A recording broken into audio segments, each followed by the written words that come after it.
18th, Nimesh Shah caught up with Vincet Chan, the head of China research at Credit Suisse, and began by asking him his view on the slowdown seen in China.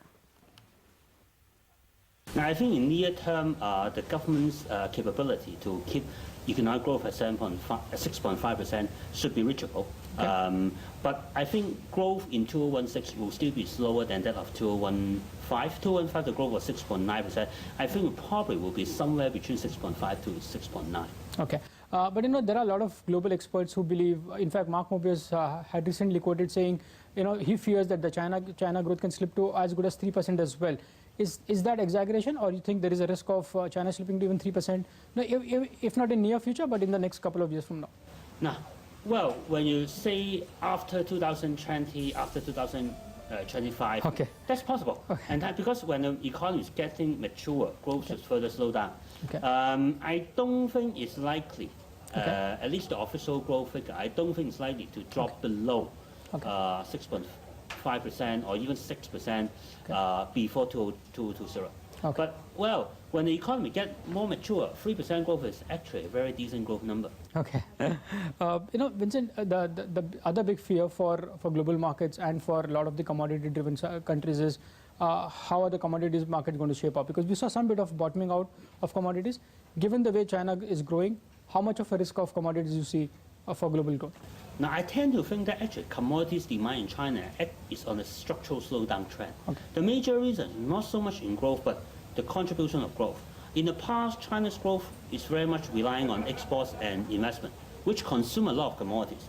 But increasingly, China's growth are driven by consumption and services, which consume much lesser amount of commodities. So even China keep the same growth momentum, commodity demand will become weaker. Okay. What's the Credit Suisse house view in terms of growth rate for China? The official, what's the official house view as to how much China can grow for the next 1 to 2 years? I think 6.7, 6.6, that kind of growth momentum we will expect. So in case it cannot achieve that and there is a further risk of a slowdown, how much more you think the central banks could be accommodative? We saw RBI cutting rates today. How much more you think central bank in China could be accommodative in terms of rate cuts? China still has a 1 year lending rate at around 5%, which is quite high from an international level. Okay. And also, apart from interest rate, China has very high reserve requirement for banks. It's still 17–18%. So I think there's still room for them to cut in terms of monetary policy. The bigger questions right now, which among Beijing officials is, will we be effective? Will monetary policy be effective? I think that's a bigger question because the worry, I think in China is that even if we cut rate, how much will it be contribute to growth? Sure. Because right now the problem seems to be lack of effective demand. Right. What about fears of hard landing in China? I know you said that's not a big fear, but largely what's the house view there?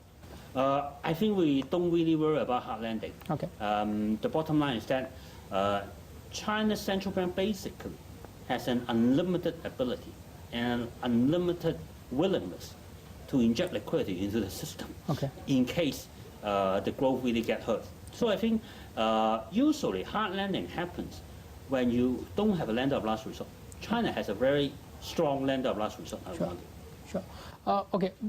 My last question: what to your mind are the key risks from China which can hurt both commodities and global growth? Well, I think in the near term, the worry will naturally be more on the exchange rate, because if the US dollar comes back stronger and Chinese economy disappoint, then definitely people's worry on the exchange rate will come back again. And well, I think the Chinese government has a very strong control on interest rate and domestic monetary condition.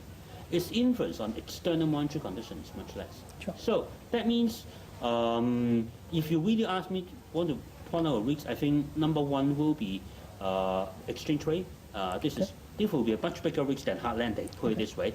At the same time, I think because in the last few years, the growth of China's non-bank financial institutions are so strong, which makes me worry a little bit about them. I'm not so worried about the banks. I'm more worried about the strong growth of the non-bank financial institutions. Okay. So on the flip side, what are the key positives that you watch out for in terms of macro data from China? Well, I think very interestingly, if you look at the innovation scene in China. They're actually very strong. A lot of startups are in China right now. If you check the number of scientific research papers coming out from China in the last few years, which is booming. So I think China probably increasingly shifting from a capital-driven to a more and more technology and productivity-driven economy. That part could offer some nice surprise. All right, then moving on. Swiss